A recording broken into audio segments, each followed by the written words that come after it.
নমস্কার সবাইকে। তো চলে এসেছি আমাদের আজকের দুর্দান্ত একটি রেসিপি নিয়ে। তো আজকের থাম্বনেল দেখে নিশ্চয়ই বুঝতেই পেরে গেছেন আজকের রেসিপিটি কি হতে চলেছে। তো আজকে আমি এই সুন্দর আচারটি কেমন করে বানালাম সেটাই তোমাদের সাথে শেয়ার করব। তো তার জন্য গোটা ধনে, কালো সর্ষে, মৌরি, শুকনো লঙ্কা এবং রাঁধুনি নিয়ে নিয়েছি। এরপর একটি প্যানে হালকা আগুন দিয়ে গরম হয়ে গেলে আগুনটা লো ফ্লেমে রেখে একে একে সবগুলো হালকা করে ভেজে নিতে হবে। তো আমরা বেশি ভাজবো না, হালকা গরম হয়ে গেলেই আমরা সবগুলো তুলে ফেলবো। তো তার জন্য অবশ্যই অনবরত নাড়তে থাকতে হবে।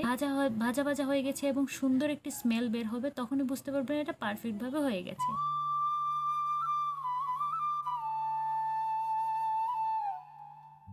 এবার একটি বড় প্যানে পরিমাণ মতো তেল এবং পাঁচফোড়ন দিয়ে টুকরো করা আমগুলো ছেড়ে দেব।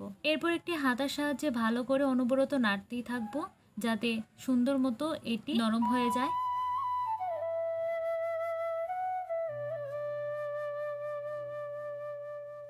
এরপর দিয়ে দিয়েছি পরিমাণ মতো নুন।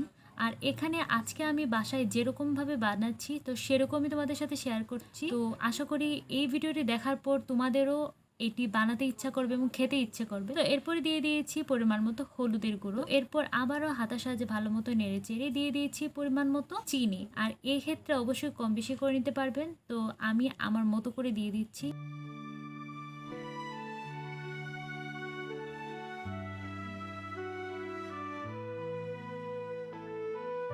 এরপর প্রথমে আমরা যেগুলো ভেজে নিয়েছিলাম সেগুলো ঠান্ডা হয়ে গেলে আমরা একটি ব্লেন্ডারে ব্লেন্ড করে নেব।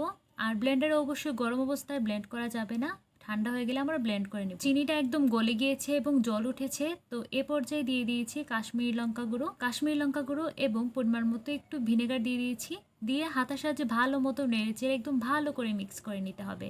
যেহেতু আমরা এই আচারটি সংরক্ষণ করব, বা যারা আপনারা সংরক্ষণ করতে চান অবশ্যই ভিনেগারটা দিতে হবে, এতে করে কিন্তু আচারটা ভালো থাকবে।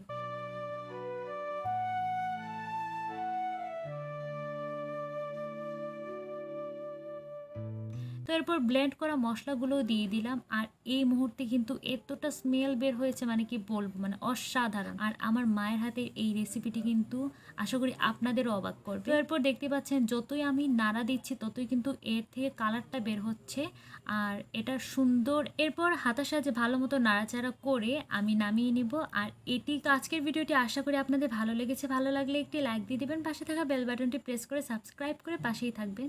তো দেখা হচ্ছে পরের রেসিপিতে। তো সেই পর্যন্ত আমাদের সাথেই থাকুন। সবাইকে টাটা।